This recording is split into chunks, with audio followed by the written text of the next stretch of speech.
Hey there, everybody. Happy Wednesday to you all. This is your favorite real estate broker, Broker Matt Schultz with Keller Williams Avenues Realty, coming to you this week with our quick tip of the week, number 4. Today we're going to be talking about the difference between FHA, VA, and conventional loans. What the heck are they, and why should you care? We're going to go over some of the similarities of them, and then some of the differences, and I'll let you guys decide what you think is good about them, what you think is bad about them. As always, leave some comments down below. Hit me up on Facebook, email, or my cell phone. All right, so here we're going to start off with conventional loans. Conventional loans are your basic mortgages for homes, okay? When you go conventional, it's whatever bank you're going through, whatever mortgage lending institution you're going through. They're the ones setting up the loan qualifications, your credit score, your down payment requirement, your monthly payment, all that good stuff. It's all up to the bank, and it's not as heavily regulated as the rest of the loans we're going to talk about today by the federal government. The federal government obviously has some say in everything every bank does anywhere. But conventional loans have the least amount of government regulation attached to them. When you move over to the FHA side of things, FHA stands for the Federal Housing Administration. What the FHA does when it does an FHA loan, it guarantees to the bank that's making the loan that you will make your payments and you won't default on your loan. If you do default on your loan, the FHA will go ahead and reimburse the bank for whatever their losses was. This allows the banks, therefore, to give you a lower down payment requirement. 3.5% is the minimum required by FHA, 3.5% down of the purchase price of the home.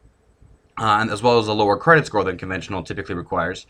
FHA allows for a 640, and conventional loans require whatever the banks decide they want to charge you for that loan. So FHA, backed by the Federal Housing Administration, requires a down payment of at least 3.5% and a credit score of at least 640 as of right now. And then there's the VA. The VA is the Veterans Administration. It handles a whole bunch of stuff required by our active and previously serving military men and women. The Veterans Administration loans, what they do is they do the same thing as the FHA. They guarantee to the banks that the loan will not be defaulted on. And if it is, the VA will go ahead and reimburse the banks for their loss. This again allows the banks to be a little less stringent in their requirements. The nice thing about the VA, and the big difference, is that if you qualify for a VA loan, you can actually purchase a home with zero money down, and if you get the sellers to pay all your closing costs, it means you don't have to bring any money to the table at all whatsoever. Pretty much allowing you to buy a home with no money down and no money for closing costs, which is always good. You do have to be able to qualify, and the VA restrictions are kind of strict. They do have a minimum service requirement for active and previously serving military men and women, and then they've got a couple other requirements as well that you've got to be aware of. If you need more information on one of those, please get in touch with me personally or contact a qualified mortgage broker who you trust and can give you some good information.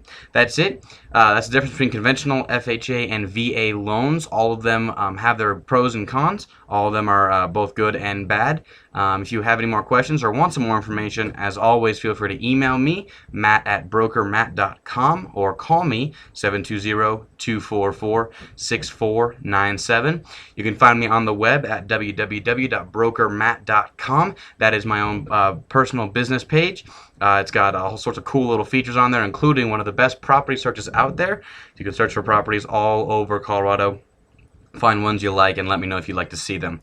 I'm on Facebook. You can find me by either searching for Broker Matt with Keller Williams Avenues Realty or going to http://on.fb.me/brokermatt. I'm on Twitter at KWBrokerMatt. That's the @ at KWBrokerMatt. And obviously I'm here on YouTube at KWBrokerMatt as well.